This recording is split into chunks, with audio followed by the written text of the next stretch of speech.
Bonjour à toutes et à tous. Merci à vous d'être là avec nous sur Boursorama. On est à la rêve du MEDEF en cette rentrée à l'hippodrome de Longchamp pendant 2 jours événements dont Boursorama évidemment est partenaire. Votre invité à présent, Patrick Pouyanné, le PDG de Total Energy. Bonjour, merci d'être là. Bonjour à vous, merci de me recevoir. Absolument, avec Marc Vigneault à mes côtés pour vous interroger. Bonjour David. Bonjour.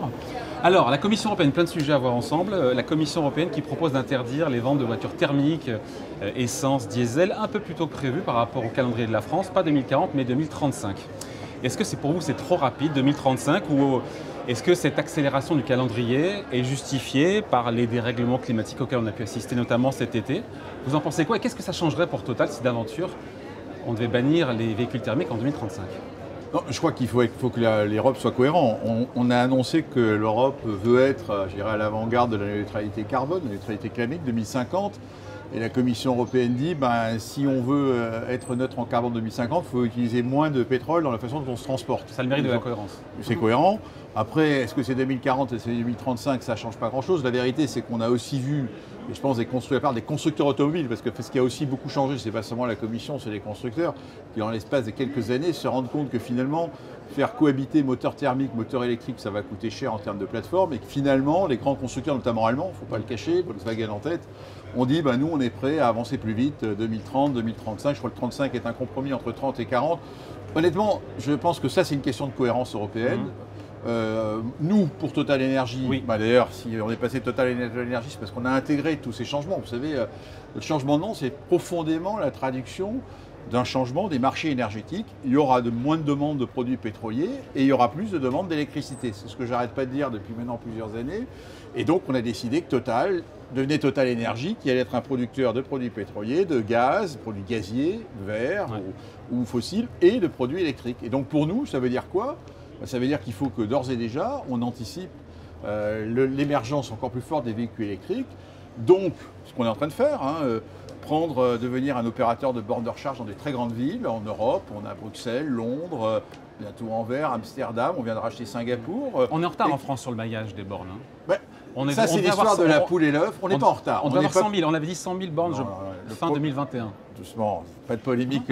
Non, on n'est pas plus en retard que les autres, c'est une question de poule et l'œuf. Je pense que les bornes de recharge, c'est un coût d'infrastructure important. Il est clair que maintenant qu'on veut avancer vers le véhicule électrique, il faut que les bornes de recharge suivent, et notamment les bornes de recharge rapides.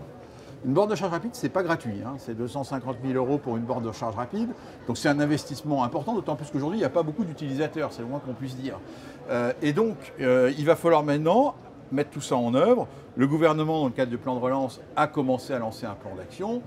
Comme toujours, entre l'annonce et la mise en œuvre, c'est un peu compliqué. J'ai eu l'occasion de dire au pouvoir public que les processus mis en œuvre, les procédures étaient extrêmement complexes, puisque pour obtenir les subventions, il y a 3 guichets différents, donc tout ça, mais ça se met en œuvre. Moi, je suis optimiste.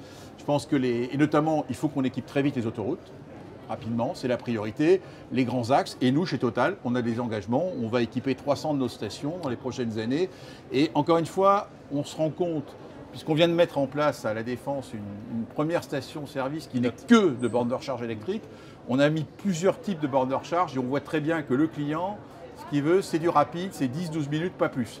Et donc, ça, c'est un effort d'investissement important. Pour quel coût? Mais ça coûte assez cher, encore une fois. La recharge. Oui, pour le client. Ça, c'est encore. Ça, honnêtement, aujourd'hui, ça, c'est encore fluctuant parce qu'il n'y a pas beaucoup de concurrence. Donc, on essaie de comprendre. Il y a 2 théories qui s'affrontent. Celles qui disent que puisque c'est rapide, ça va coûter un peu plus cher que ce qui est lent. La question est jusqu'à quel niveau ça va être accepté par. Et pour l'instant, il n'y a pas assez de clients pour avoir une politique marketing. Donc, on est un peu au jugé pour l'instant. La Commission veut aussi instaurer un marché d'émissions carbone sur le transport routier et sur le bâtiment. Donc ça veut dire, vous vendez du gaz aussi, donc ça va vous impacter. Est-ce que ça, c'est quelque chose qui vous inquiète? Est-ce que c'est faisable, ce marché? Est-ce que pour le consommateur, ça ne va pas coûter trop cher? Ça, c'est la bonne question, c'est la dernière. Tout ça va bien évidemment se traduire quelque part. Enfin, reprenons le sujet. Il est encore une fois très courant de la part de la Commission de dire, puisque je veux être neutre en carbone, j'ai un outil qui s'appelle le prix du CO2, et c'est par ce prix du CO2 que je vais influencer les comportements. Le transport, aujourd'hui l'industrie est soumise au prix du CO2, il y a des taxes CO2 en Europe, il y a un marché du CO2, le transport, les bâtiments ne le sont pas. Donc ils disent, il faut, neutralité carbone, c'est toutes les énergies, et donc pour nous, ça veut dire effectivement qu'on va devoir subir des taxes sur le carburant ou fuel domestique également, plus que le gaz d'ailleurs, parce qu'aujourd'hui il y a beaucoup de fuel domestique. Bon, ben, naturellement, à la fin, ce n'est pas les entreprises, les fournisseurs d'énergie qui subissent les taxes. C'est pas comme ça que ça se passe. C'est le client qui paye. Et la question qui va se poser, et d'où le débat politique, aujourd'hui il y a déjà beaucoup de taxes. Hein. Vous savez, sur les carburants pétroliers, il y a 70% de taxes à peu près. Donc la question politique et le débat entre pays et la Commission va être de savoir si c'est des taxes en plus ou si ces taxes rentrent dans des taxes déjà existantes. En France, il y a déjà des taxes qui ressemblent à mais c'est un censé taxe accélérer carbone. la transition. Vous, ça vous inquiète pas, vous qui êtes Non, encore ça un m'accélère. pétrolier? Mais encore une fois, nous, on n'est pas pétrolier. Donc ça, c'est pas vrai. On l'est pas. On est Total Énergie. On a décidé volontairement d'une stratégie parce que on anticipe tout cela. Et on a une trajectoire qui, d'ici 2030, on l'a fait voter par nos actionnaires, dit que entre 2020 et 2030, nos ventes de produits pétroliers, volontairement, on va les baisser de 30%. Oui, par rapport à 2015. Mais volontairement, pourquoi? Mais parce que, profondément, les marchés bougent. Donc je vais pas... moi, c'est pas parce que je produis du pétrole que je vais le vendre s'il n'y a pas de demande. C'est la demande qui tire mon... Donc on va baisser nos ventes de produits pétroliers, on l'anticipe. Et à l'inverse, on va augmenter nos ventes de produits gaziers, pas en Europe, mais ça va se passer plutôt en Asie, parce que là, il y a une énorme demande de gaz pour le substituer au charbon, un énorme marché. Et puis, ce qu'on va faire, c'est produire de l'électricité et vendre de l'électricité. Et donc, en 2030, Total Énergie, ça va être 15% de vente d'électricité, 35% de pétrole et de biocarburants, 50% de gaz. Exactement. Et vous parlez d'une majeure de l'énergie verte, c'est votre ambition, sortie progressive, très progressive du pétrole. À ceux qui vous disent ça va pas assez vite, vous leur répondez quoi? En se disant, sur 13 milliards d'euros d'investissement cette année, il y en a 2,5 milliards pour... 3 milliards. 3 milliards. 3 milliards, il y aura cette année. Bah, écoutez, ils sont bien gentils tous ceux qui disent ça, mais nous on le fait. Et j'aimerais bien que tous ceux qui nous critiquent, on fasse autant. Non, la vérité, c'est que, encore une fois, nous on est en train de produire de l'énergie, on a des clients. Vouloir aller plus vite que nos clients, c'est juste un truc qui ne fonctionne pas. Et même si vous trouvez que la Commission accélère, en même temps, les véhicules électriques, c'est 2035, c'est pas 2025. Donc, il faut bien que quelque part, tout d'un coup, on ne va pas se mettre à dire, bah, nous, on ne fournit plus l'énergie à nos clients, c'est quelqu'un d'autre qui va le faire. Ce qui d'ailleurs ne réglerait rien au problème du climat. Parce que si ce n'est pas nous, c'est quelqu'un d'autre. Donc, on aura juste à nos bornes peut-être réglé notre problème, mais pas. Le plus important dans ce qu'on décrit, c'est que justement, dans les investissements de Total, vous avez quand même maintenant la moitié des investissements de croissance. En gros, les investissements de Total, la moitié, c'est pour maintenir le parc actuel de raffineries, de plateformes pétrolières, etc. L'autre moitié, c'est la croissance. Et cette croissance, elle est divisée en deux. Et la moitié, donc 3 milliards sur 6, c'est les énergies renouvelables. C'est ça qui est profondément nouveau. Et il y a eu une accélération importante. On était à moins d'1 milliard il y a 3 ans. Donc on peut toujours dire d'aller plus vite. Fois 3 en 3 ans. Oui, eh ben, c'est déjà pas mal. Et avec ça, on est capable. Et ça, c'est pour ça qu'on dit... l'ambition, c'est qu'en 2030, on sera un des 5 plus gros producteurs d'énergie renouvelable dans le monde. Et je peux vous dire que c'est totalement cohérent. Et je n'ai pas besoin d'investir plus parce que les énergies renouvelables, ça se finance pas seulement par nos capitaux directs, mais il y a énormément, ça se finance aussi par de l'emprunt, de la dette. Et donc quand moi je mets 3 milliards, en fait j'enlève à peu près autant sur les marchés financiers. Donc la vraie investissement que je réalise en termes d'outils de production, c'est plutôt 2 fois plus, c'est 6 milliards, ce qui est énorme. Hein. Et donc avec ça, on va construire un des 5 plus gros producteurs d'énergie renouvelable au monde. Mais quand même, Patrick Pouyanné, quand l'Agence internationale de l'énergie dit, c'est pas des ONG un peu extrémistes, hein, ils disent qu'il ne faut plus investir du tout dans de nouvelles installations pétrolières et gazières, ce que vous ne pouvez pas... ils ont fait de la politique. Vous avez lu le rapport? Il faut lire le rapport. Dites-moi pourquoi... Parce que moi, j'ai pris le soin de lire le rapport. L'Agence internationale de l'énergie fait un rapport, comme le nôtre, on a un scénario équivalent. Ils disent combien il faut produire de pétrole en 2050 pour être neutre carbone. Ils arrivent à 25 millions de barils par jour, et je trouve que nous on est à 26, donc on est d'accord sur le point d'arrivée. La question c'est comment aujourd'hui, où la demande est de 100, on est à 100, et pour être à 25, par quel point de passage on passe? Le point de passage par lequel passe l'Agence internationale de l'énergie en 2030, c'est 10 millions de barils de moins dans la décennie. Moi, la question que je pose à l'Agence nationale de l'énergie, c'est dites-moi comment vous économisez 10 millions de barils par jour de demande entre aujourd'hui et 2030. Par quoi on le remplace? Non. D'où vient la baisse de la demande? Encore une fois, le remplacer, c'est pas le sujet. C'est pas nous qui créons la demande. La demande, c'est le transport. La demande, c'est des avions. La demande, c'est la croissance. C'est pas l'Europe, la demande, qui croit. La demande européenne ne croit pas du tout. C'est l'Asie qui croit. C'est la Chine qui croit. Eh bien, je peux vous dire que même les fameux véhicules électriques au niveau mondial, si on remplaçait tous les véhicules légers par que des véhicules électriques, on économiserait une vingtaine de millions de barils par jour de moins de demande. 20 millions, et ça ne va pas se passer en 2030, ça va se passer, on dit, en Europe, début 2035. Donc, si le point de passage où on désacquiert... Alors, donc l'AIE, pour finir, a raison de dire que si ce point de passage était correct, il faut arrêter d'investir dans de nouveaux champs de pétroliers, mais on ne va pas passer par là. Parce que pour l'instant, les simulations sont plutôt que la demande continue à croître. D'ailleurs, on est en train de repartir, on avait baissé avec le Covid, on repart vers les 100 millions de barils, voire on va les dépasser, avant effectivement d'avoir une courbe. Eh bien, je vais vous dire, d'ailleurs on le voit en ce moment, si je suis la politique de l'AIE, en fait, ce n'est pas très défavorable à Total Energy. J'arrête d'investir, le prix du pétrole il va monter à 100 $ et plus. Et on va voir si les clients sont contents et si les consommateurs sont contents. Je suis pas sûr que mon entreprise se portera plus mal. Donc en fait tout ça, et à travers ce que je viens de dire, je suis un peu long, c'est le vrai débat, c'est la trajectoire qu'on doit suivre entre le point d'arrivée où on est d'accord pour dire neutralité carbone et aujourd'hui. Et ce qui est acceptable. Et ce qui est acceptable pour les clients, par les clients et les consommateurs. Et ça, là où nous divergeons, c'est qu'on dit qu'en 2030, on n'aura pas baissé la demande pétrolière de 10 millions de barils par jour. Il y a un côté dogmatique de l'AIE. Il y a un côté volontariste qui répond à une commande des gouvernements. Maintenant, il faut... Parce que pour que ça se passe, il faut que vous, tout à l'heure, vous posiez des questions en disant est-ce que la Commission ne va pas assez vite? Je peux vous dire que par rapport à l'AIE, on va trop vite. Par rapport au scénario de l'AIE, elle ne va pas assez vite. Mais sachant que le sujet n'est pas en Europe, pour être clair, la demande mondiale de pétrole, elle n'est pas tirée par l'Europe. La demande est plutôt stable, voire déclinante. Elle est dans les pays émergents. La vraie question pour le monde, c'est ce qui se passe en Chine, en Inde, et je ne peux que redire ce que j'arrête pas de répéter depuis 5 ans. Si on veut vraiment contribuer à résoudre le changement climatique, au lieu de mettre tous ces milliards en Europe pour baisser nos émissions marginalement, on ferait mieux de les investir en Inde pour empêcher que les Indiens les aider à éviter d'avoir une explosion de la demande de pétrole. Ces pays pourraient prendre de nouveaux engagements. Là, à la COP26, voilà, on leur demande de prendre de nouveaux engagements. Et combien on leur paye? Combien on leur donne? Pourquoi voulez-vous que l'Inde vienne à la COP26 avec de nouveaux engagements si c'est eux qui doivent financer, qui sont 1,5 milliard de personnes? Parce que dans l'accord de Paris, les pays occidentaux oublient qu'il y a un article majeur qui a fait que ces pays ont signé. C'est un accord qui s'appelait le Fonds de transition juste, ou le fonds qui prévoyait 100 milliards de dollars. On n'a pas vu 1 milliard de dollars depuis 5 ans. Donc moi je m'attends au contraire à Glasgow à un vrai débat qui va être posé comme un pays par l'Inde, qui va dire aux pays occidentaux, donnez-nous l'argent. Ouais. Pourquoi? Parce que c'est la transition juste, c'est ça, le changement climatique, on n'arrivera à le régler que si on regarde globalement le problème, y compris le problème de la pauvreté énergétique des pays émergents. Et dire à l'Inde, désolé, mais votre 1,5 milliard d'habitants, il va continuer à consommer 3 fois moins que l'Européen ou 4 fois moins que l'Américain, ça je peux vous dire, ça ne va pas marcher. Alors aujourd'hui, est-ce que vous avez un horizon pour savoir quand Total ne vendra plus du tout de pétrole? Mais quand il n'y aura plus de clients, quand les clients n'achèteront plus. Non, mais attendez, je vendrai du pétrole encore en 2050, encore une fois. Les scénarios, j'en vendrai, je pense qu'on a dit, c'est qu'on imagine que l'entreprise en 2050, le pétrole sera réduit à 15 à 20% de l'entreprise. Mais encore une fois, le fameux salaire de l'AIE, vous pouvez me dire il faut arrêter tout ça, mais ils n'ont jamais dit qu'il n'y avait plus de pétrole en 2050. Ils ont dit 25 millions de barils par jour, il faudra bien que quelqu'un les produise. Alors effectivement, ils seront produits essentiellement au Moyen-Orient, en Arabie, là où le pétrole est pas cher. Et nous, on sera largement sortis. Mais je ne dis pas plus de pétrole.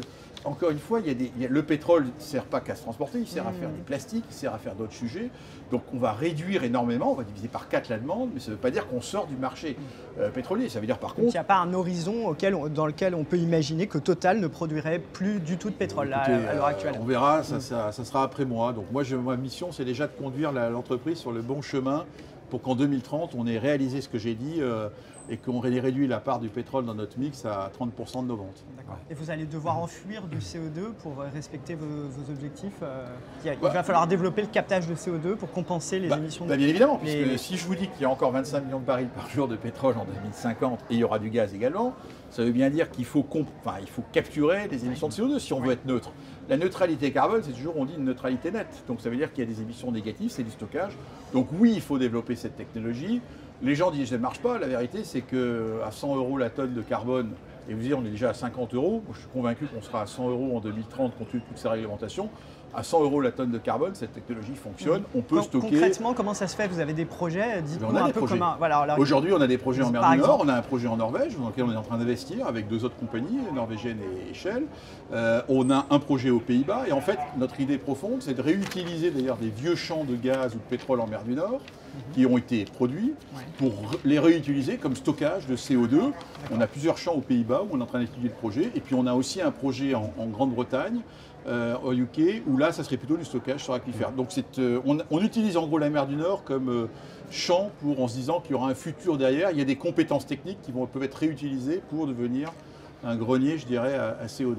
Total Energy peut justement accélérer sa sortie progressive des énergies fossiles au travers, il faut l'expliquer, je ne sais pas si tout le monde l'a bien compris, par le cash flow qui est généré par le pétrole. C'est ce cash flow qui est généré par le pétrole qui finance la montée en puissance dans les énergies renouvelables, avec une double question, est-ce que derrière la rentabilité, elle est connexe, la rentabilité justement dans le renouvelable, est-ce qu'elle est aussi importante que dans les hydrocarbures? Parce qu'on entend tout et son contraire là-dessus.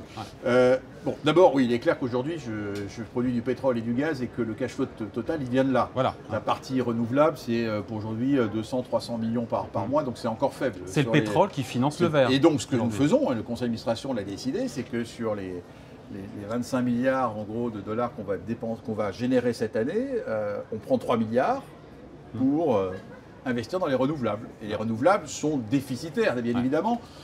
On a en tête que le secteur d'électricité renouvelable devrait être équilibré entre cash flow produit et dépenses à peu près à l'horizon 2030. Mais il n'y a rien de nouveau là-dedans. Même quand j'investis dans un nouveau pays, vous savez, on a investi en Russie dans le gaz, on a commencé en 2010, c'est en 2020 en gros qu'on a commencé à avoir un cash flow positif sortir. En gros, l'énergie, c'est une industrie du temps long. Et donc, moi, on me dit il faut 10 ans pour attendre pour être positif dans les renouvelables. Bah oui, j'ai rien. C'est la même chose que je vois. Avec des cash flows, avec des cash flows prévisibles aussi. Par rapport à l'industrie du pétrole, on va en parler. Le cours du pétrole qui a évolué, mais de façon hallucinante. Non, mais cette année, on a tout connu. On a connu des prix négatifs. Qui aurait pu croire qu'un jour, on connaîtrait des cours négatifs sur le pétrole américain? Ça a duré une journée, et pour des raisons de trading. Oui, mais quand même. Mais voilà, ça prouve que le monde n'est pas prévisible dans fichier Excel, quoi. Et que donc, il faut être prêt à faire face à tout. Non, mais le renouvelable permet d'avoir des flux. Les renouvelables, il faut faire attention. Aujourd'hui, on construit l'énergie des renouvelables sur la base de ce qu'on appelle des contrats dits PPA, qui sont en gros des contrats garantis par les États pour la plupart. Bon, il y a quelques entreprises qui s'y mettent également et qui vous garantissent un prix en gros fixe pour une durée de 15 ans.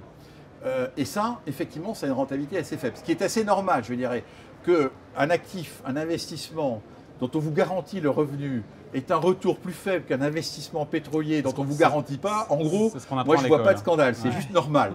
La vérité, c'est que ce modèle n'est qu'un modèle transitoire, il ne faut pas rêver. Ce qu'on observe d'ailleurs, il y a un pays qu'il faut beaucoup observer, c'est les États-Unis. Les États-Unis sont toujours en avance sur tout le monde. Il n'y a pas de PPA aux États-Unis, il y a juste un régime fiscal qui avantage les énergies renouvelables.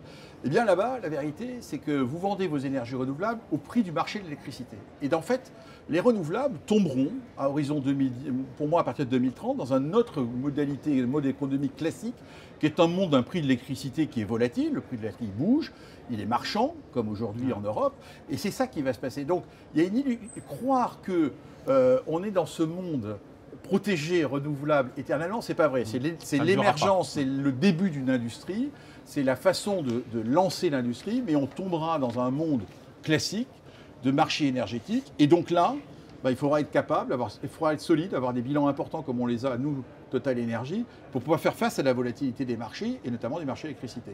Après, la question que tout le monde se pose, c'est est-ce que les marchés d'électricité, ils iront vers le haut, compte tenu de tous ces investissements? Est-ce qu'ils iront vers le bas? Je pense qu'ils seront très très volatiles, pour une raison simple que vous pouvez comprendre, c'est que plus vous mettez l'énergie solaire dans un pays, par exemple en Espagne, comme le soleil il tombe sur les panneaux solaires tous au même moment à midi, en gros, à ce moment-là, il y a trop d'électricité sur les réseaux, donc le prix va s'effondrer.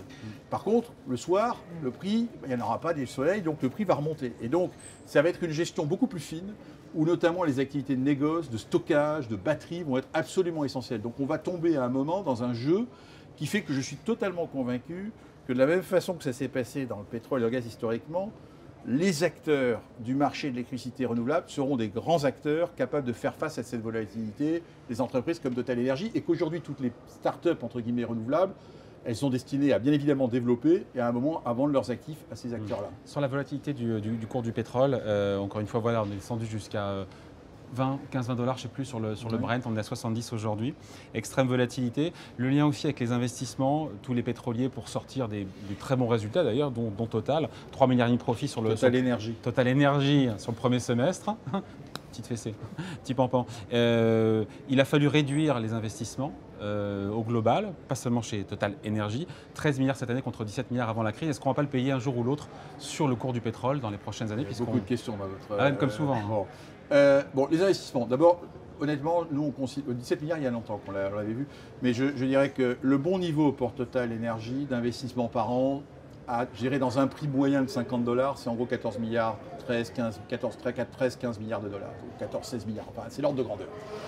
Plus on a un problème, on utilise notre bilan, on peut le faire, moins on ne fera pas notre croissance, notre ambition dans les renouvelables. Donc voilà en gros l'ordre de grandeur.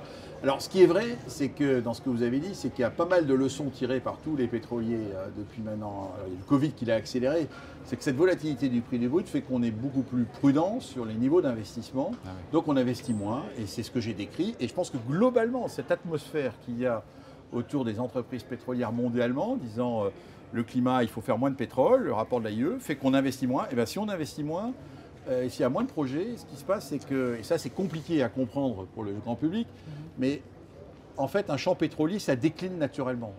Ça décline. Ce n'est pas une usine avec une capacité fixe. Au fur et à mesure que je le produis, ça décline. Quelques pourcents par an. 4 ou 5%, c'est beaucoup. Sur 100 millions de barils par jour de production mondiale, il y en a 4 ou 5 qui disparaissent chaque année. Si vous n'investissez pas pour les remplacer, ils manquent. Et qu'est-ce qui se fait? Le prix monte. Et c'est exactement ce qui est en train de se passer. Voilà. Ce qui est en train de se passer, c'est deux phénomènes. Bien sûr, une demande qui repart assez fortement, mais le moins d'investissement. Et malheureusement, c'est une industrie où pour construire de la capacité, il faut 3, 4, 5 ans. Donc quand on décide en 2020 d'arrêter, en 21 d'être prudent, en 22 d'être prudent, on le paye pendant plusieurs années. Donc ça vous rend confiance sur le cours du pétrole dans les prochaines années, vu que ce manque d'investissement cumulé? Même si je continue et nous allons planifier Total et prévoir les dépenses de Total Energy. Total Energy, verra. Vous avez raison, bien joué. C'est ma faute. Mais vous parlez pétrole, j'ai encore tendance à estimer Total. À $50 du baril, profondément, je pense qu'on peut bénéficier, pour notre part, de prix plus élevés. Et à ce moment-là, ça nous permettra, encore une fois, de nous désendetter, d'accélérer notre transformation et puis de satisfaire nos actionnaires, comme on vient de le proposer récemment, en rachetant quelques actions.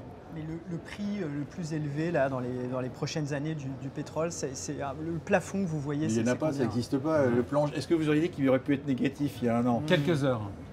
Non, mais moi je pense que tout est possible. Est-ce qu'il y a un risque qui est il y a un risque, je ne sais pas si c'est un risque, c'est une opportunité vu de Total Energy. Un risque vu du consommateur, ça dépend. Voilà. Je pense que Goldman Sachs a annoncé en début d'année 80 voire $100. Bon là, il a l'air de se tourner autour de $70. Honnêtement, je sais pas pourquoi. Ça vous va comme niveau? Ça vous va? Je pense que c'est vu des consommateurs un peu élevés. Moi, je ne vais pas me plaindre, plus c'est élevé. Mais la question est quand même importante.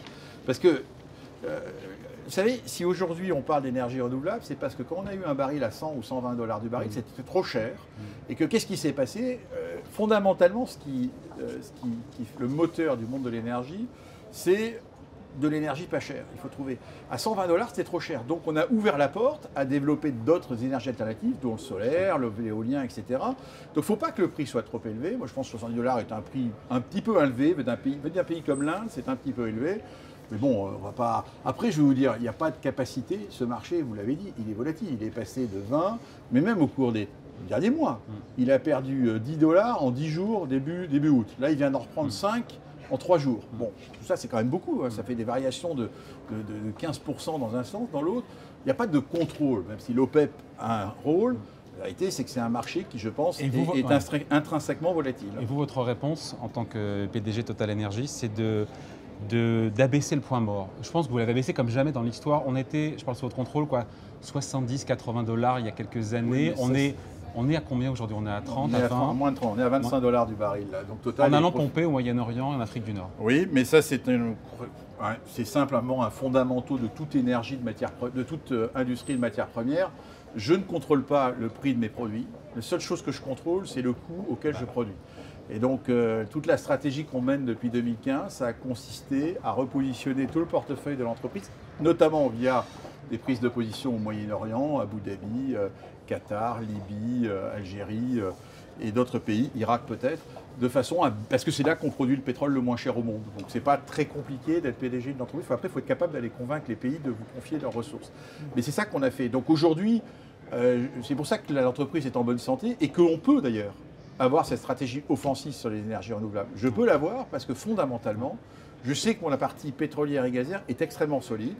Et donc prendre 3 milliards par an pour faire croître ce secteur, c'est quelque chose qui est un pari qui peut être tenté sans mettre en cause, je dirais, 3 les cette année, équilibres. combien dans 5 ans, combien dans J'en sais 3 rien, ans? je ne veux pas répondre. Déjà, je vous dis, honnêtement, 3 milliards par an direct de Total, compte tenu qu'on a un effet de levier de 1 pour 2, c'est 6 milliards par an, ça fait sur les projets de 60 milliards d'investissement dans les énergies renouvelables.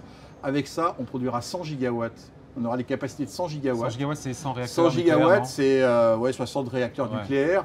La capacité de production aujourd'hui d'EDF en France, c'est 55-60 gigawatts. Donc vous voyez, donc notre ambition, elle n'est pas petite et on sera un des 5 plus gros producteurs d'énergie renouvelable au monde. Demain, à votre place, Patrick Pouyanné, il y aura Nicolas Hieronymus, qu'on interviewera ensemble, le directeur général de L'Oréal. Total, qui à l'époque était Total, était la première capitalisation. On est sur Boursorama et sur le point du CAC 40 en 2018. Aujourd'hui, vous êtes 5e sur le podium. Avant, il y a du Sanofi, du Hermès, du L'Oréal à 200 milliards d'euros, 100 milliards pour Total Energy, LVMH à plus de 300 milliards. On peut parler de désaffection, de désintérêt des investisseurs aujourd'hui pour les majors pétrolières. Ça dépasse, j'ai envie de dire, évidemment le cas de Total. C'est pas Total. Et quel message vous envoient les marchés financiers? Les marchés financiers, je pense qu'il y a deux phénomènes qui se passent sur nous, et c'est bien pour ça d'ailleurs, Total Energy veut être une réponse. Un, c'est les marchés financiers aujourd'hui n'ont pas confiance dans 70 $ du baril long. Ils pensent que le prix du baril est volatile, donc ils ont perdu, je dirais, la boussole. Et une des réponses que l'on fait nous, c'est que le dividende de Total ne bouge pas, voire n'a jamais décliné, il n'a pas bougé depuis 30 ans. Donc on leur démontre qu'en fait, indépendamment de la volatilité, on continue à servir à nos actionnaires le même niveau, voire on l'a amélioré. C'est quand même la démonstration, et ça on peut le faire parce qu'on est plus qu'un prix du baril, autrement acheter du pétrole. Donc vous n'achetez pas du pétrole, vous achetez une société qui n'est pas seulement un producteur, qui est aussi un raffineur, un pétrochimiste, un distributeur, donc qui est capable d'amortir les effets de la volatilité. Donc ça c'est la première réponse qu'on leur apporte. Malheureusement l'an dernier, nous on a maintenu le cap, mais j'ai 2 de mes concurrents européens qui ont décidé de diviser leur dividende par plus que 2, ce qui a créé le manque de confiance du marché dans justement la capacité de nos entreprises à continuer à maintenir le cap. Et ça, c'est... Bon, j'en suis pas responsable, mais on en subit. Et puis le deuxième point, il est clair, c'est une question sur la durabilité, l'horizon du pétrole. Enfin, c'est une question sur combien de temps ces entreprises vont-elles durer compte tenu du débat sur le climat, et d'où Total Energy. Parce que la réponse de Total Energy, profondément, si on a décidé de rentrer dans cette transformation de Total en Total Energy, c'est parce que moi, ce que je souhaite, c'est léguer une entreprise qui aura 100 ans en 2024, elle va continuer. Et la façon de durer, c'est pas de rester les 2 pieds dans le même sabot dans un marché déclinant qui sera le pétrole, c'est d'aller attaquer le marché de l'électricité, qui est le marché fortement croissant dans l'énergie. Et donc, c'est pour moi, la réponse que je leur apporte, c'est en gros, vous avez devant vous une entreprise qui veut être durable. Et c'est ça les 2 interrogations. Aujourd'hui, il y a une désaffection, c'est le point. Pas que sur Total, sur l'ensemble du secteur pétrolier. Bon, il faut traverser, il faut être patient, mais je suis la seule réponse. Enfin, pour moi, les 2 réponses que je viens d'apporter, continuer à servir un dividende, et d'autre part, construire le modèle de demain en montrant que c'est pas que des mots, et d'ailleurs, c'est pas que des mots, qu'on construit cet horizon, donc donner de la matérialité. Alors effectivement, je suis comme d'ailleurs les détracteurs, j'aimerais bien être capable d'aller plus vite, mais simplement, toutes ces énergies renouvelables, je pourrais vous inviter sur des projets, construire des fermes solaires au Qatar de 10 km par 10 km, ça ne se fait pas, parce que simplement je le décide dans mon bureau, quoi. Il faut du monde, il faut des enjeux. Aller construire des fermes offshore en mer du Nord de 3 ou 4 milliards de dollars, c'est des projets gigantesques. Donc après, c'est une question d'exécution, ce n'est pas qu'une question financière. Il faut avoir les projets, les personnes, et on est en train de construire les moyens d'y arriver. Et au contraire, qu'est-ce que vous répondez à ceux, notamment en France, Et on finit là-dessus. à l'extrême gauche, souvent la France insoumise, qui vous accuse de distribuer trop de dividendes, de consacrer trop d'argent aux marchés financiers et de justement ne pas forcément. Je pense qu'ils le disent à toutes les entreprises, pas qu'à Total Energy. Bien sûr, mais bon, comme vous êtes. Donc je ne vais pas être d'accord avec eux. C'est une surprise. Non, mais écoutez, je pense que là-dessus, nous, je pense que. On a des actionnaires qui nous font confiance, malgré justement ce climat. Et il me paraît important pour garder la confiance des actionnaires de continuer à leur servir un dividende. Aujourd'hui, honnêtement, le cours il est un peu élevé, puisqu'on doit servir un rentabilité de près d'un peu plus de 6%, ce que je trouve trop élevé, pour être honnête. Mais l'idée, c'est qu'à un moment, il faut que le cours de bourse, parce que le cours de bourse est trop bas, donc il faudra que le cours de bourse remonte. Voilà, donc ce que je leur dis, et la réponse, c'est pas le dividende qui m'empêche de faire les 3 milliards d'énergie renouvelable. Mais vous savez, on génère une valeur ajoutée, en gros, de 35 milliards de dollars. Il y a 8 à 10 milliards qui partent vers les salariés, il y a 8 milliards qui partent vers les actionnaires, et il y a 15 milliards qui partent vers l'entreprise, donc en gros dans l'investissement. Donc l'essentiel de la répartition de ma valeur ajoutée, c'est d'abord l'investissement dans l'entreprise et dans la croissance de l'entreprise. Et donc ce n'est pas un sujet, ce n'est pas le dividende qui m'empêche d'aller plus vite. Ce qu'il faut, nous, c'est construire des équipes, trouver des projets rentables pour pouvoir continuer à construire le Total Energy qu'on veut être dans 10 ans. Tout un programme, le programme d'un nouveau mandat. Merci d'avoir été avec nous, Patrick Pouyanné, donc PDG de Total Energy, invité donc de la grande interview sur Boursorama en partenariat avec Le Point. Merci Marc. Merci. Merci à vous. Au revoir. Ça va.